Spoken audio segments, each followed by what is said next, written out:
दोस्तों, आज मैं आपको पारिवारिक कहानियाँ श्रृंखला की कहानी नंबर 27 सुनाने जा रही हूँ, जिसका शीर्षक है बाल यौन शोषण। तो चलिए कहानी की शुरुआत करते हैं, पर कहानी सुनने के पहले कृपया वीडियो को लाइक, शेयर और चैनल को सब्सक्राइब करना ना भूलें।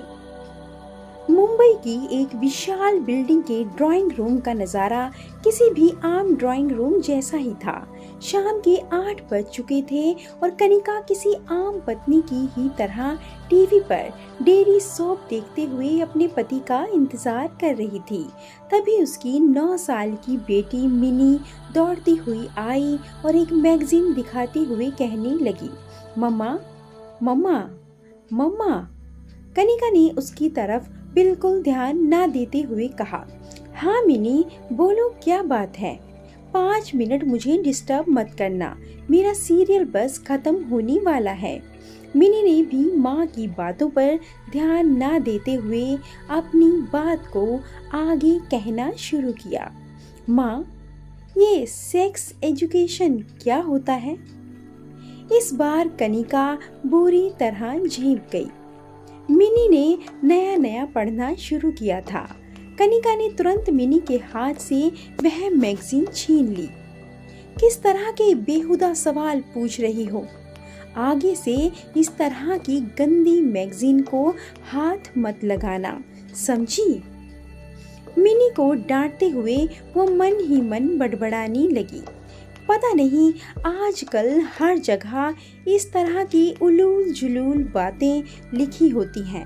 इसका समाज पर, बच्चों पर क्या असर होगा, इससे किसी का कोई मतलब नहीं। माँ से जवाब ना पाकर मिनी फिर अपने सवाल पर आ गई। माँ, आपने बताया नहीं ये सेक्स क्या होता है? इस बार कनिका खींच गई। अब अगर एक बार भी तुम्हारे मुंह से मुझे यह शब्द सुनाई दिया तो बहुत मार पड़ेगी, कोई मतलब नहीं होता इसका। मिनी छोटा सा मुंह बनाकर वहां से चली गई। उसे समझ में ही नहीं आया कि आखिर उसने अपनी माँ से ऐसा क्या पूछ लिया जिससे माँ इतनी बिगड़ गई। पर क्या वाकई किसी सामान्य माँ की तरह कनिका अपनी बेटी के मुंह से सेक्स शब्द सुनकर बौखला गई थी, या बात कुछ और ही थी? कई बार ऐसा होता है कि जो चीज सतही तौर पर सामान्य लगती है, उसकी गहराई में बहुत बड़ा तूफान पल रहा होता है। और उस तूफान की कुछ लकीरें आज कनिका के चेहरे पर दिखाई दे रही थी। रात को खाना खाने के बाद सारा घर सो चुका था, पर कनिका पता नहीं अपनी कौन सी यादों को नाखून से खरोंच रही थी। अतीत की ऐसी कौन सी चादर थी जिसे वह अपने शरीर से उतारकर फेंक देना चाहती थी। पता नहीं ऐसा कौन सा एहसास था जिससे उसका शरीर ही नहीं बल्कि आत्मा भी जल रही थी। वह बार बार अपनी सोई हुई बेटी को देखती और उसकी आंखों से अविरल आंसुओं की धारा बहने लगती, जैसे वह अपनी बेटी की जगह खुद के बचपन को सोता देख रही हो। अपने बचपन की मासूमियत देखकर कभी उसके होठों पर मुस्कान आ जाती तो कभी खुद के लिए ही करुणा। धीरे धीरे रात बीतने लगी और कनिका के अतीत की यादें भी। सुबह जब वह उठी तो आंखें और मन दोनों ही बोझिल थे, पर रोजमर्रा के कामों में वह कब फिर से एक आम गृहिणी बन गई, उसे पता ही नहीं चला। उसने सबके लिए नाश्ता बनाया, टिफिन तैयार किया, बेटी को स्कूल छोड़ा, घर के तमाम काम करते हुए एक बार फिर वह अपनी सुखी दुनिया में खो गई। कनिका की जिंदगी पिछले कई सालों से इस तरह चल रही थी और शायद आगे भी चलती रहती, अगर आज वह फोन ना आया होता। दोपहर 2 बजे फोन की घंटी बजी। मोबाइल पर नंबर माँ का था। कनिका ने फोन उठाया तो दूसरी ओर से माँ ने बड़ी ही घबराई हुई आवाज में कहा, बेटा, मैं तुम्हें शायद फोन नहीं करती, पर यह मामला ज़रा गंभीर है। बात ये है कि माँ हिचकिचाने लगी। कनिका ने बात को आगे बढ़ाते हुए कहा, कहो ना माँ, क्या हुआ? आप और पापा ठीक तो हो ना? क्या आप किसी बड़ी मुसीबत में हैं? क्या आपको मेरी किसी मदद की ज़रूरत है? जल्दी बताइए माँ, मेरा जी घबरा रहा है। कनिका के मन का घोड़ा उन कुछ पलों में ना जाने कितनी अनहोनी घटनाओं के चक्कर काट आया। इतने सालों में माँ ने कभी इतने तकल्लुफ से बात नहीं की थी। फिर माँ ने कपकपाती आवाज में कहना शुरू किया और कनिका सुन्न सी सुनती रही। माँ ने कहा, कनिका बेटा, वो तुम्हारे चाचा जी बहुत बीमार हैं। बस यूँ समझ लो कि तुम में जान अटकी हुई है। डॉक्टर कह रहे हैं कि कभी भी कुछ भी हो सकता है। मुझे तुमसे यह सब कहते हुए अच्छा तो नहीं लग रहा, पर बेटा मैं और पापा चाहते हैं कि तुम एक बार आकर उनसे मिल लो। वो तुम्हारे नाम की रट लगाए हुए हैं। कनिका, मुझे लगता है उन्हें बीती बातों का पछतावा है। तुम भी पुरानी बातों को भूल जाओ। तुम आओगी ना? हम तुम्हारा इंतज़ार करेंगे। कनिका ने बिना कोई जवाब दिए फ़ोन रख दिया, या शायद उसके हाथ से फ़ोन कब गिरा उसे पता ही नहीं चला।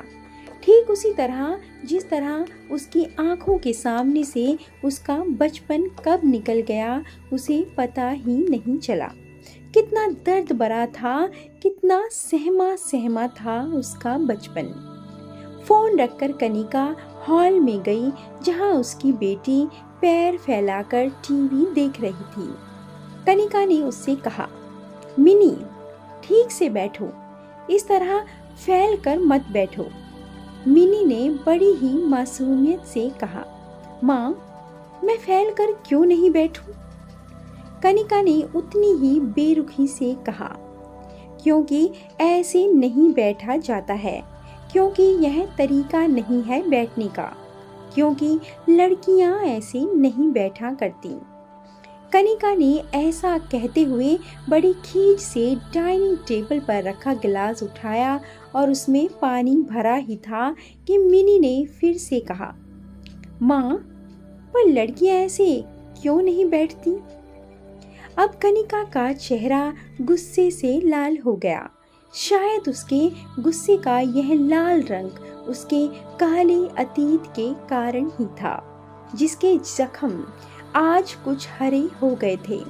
अब कनिका के सब्र के सारे बांध टूट गए और वह रुआसे गले से कहने लगी, मुझे नहीं पता कि लड़कियां ऐसे क्यों नहीं बैठती। मुझे नहीं पता कि छोटी बच्चियों के साथ ऐसा क्यों होता है। मुझे नहीं पता कि इसे कैसे रोका जा सकता है। मैं तो बस तुझे बचाना चाहती हूँ मेरी बच्ची। इतना कहकर कनिका ने मिनी को सीने से लगा लिया और फूट फूट कर रोने लगी। मिनी यह सब समझने में असमर्थ थी। वह अपनी छोटी छोटी आंखों को बड़ा करके अपनी माँ के दुख को समझने की कोशिश कर रही थी। कनिका ने मौके की नज़ाकत को भांपते हुए मिनी से कहा, ओके, यह सब छोड़ो, चलो तैयारी करो, हम दोनों नानी के घर जा रहे हैं। बाल मन बड़ा ही सरल और सुलभ होता है। मिनी थोड़ी देर पहले घटी घटना को भूलकर खुशी से चीखते चिल्लाती अपने कमरे में चली गई। वहां जाने का निर्णय कनिका ने क्यों लिया यह वह खुद भी नहीं जानती। शादी को 11 साल हो गए और इन 11 सालों में कनिका ने एक बार भी अपने मायके का रुख नहीं किया था। जब भी माता पिता को उसकी याद आती, वे खुद ही उससे मिलने आ जाते थे। 2 दिन बाद ही कनिका को उसके पति ने ट्रेन में बिठा दिया। ट्रेन ने आगे की तरफ जैसे ही बढ़ना शुरू किया, कनिका समय के साथ पीछे की ओर दौड़ लगाने लगी।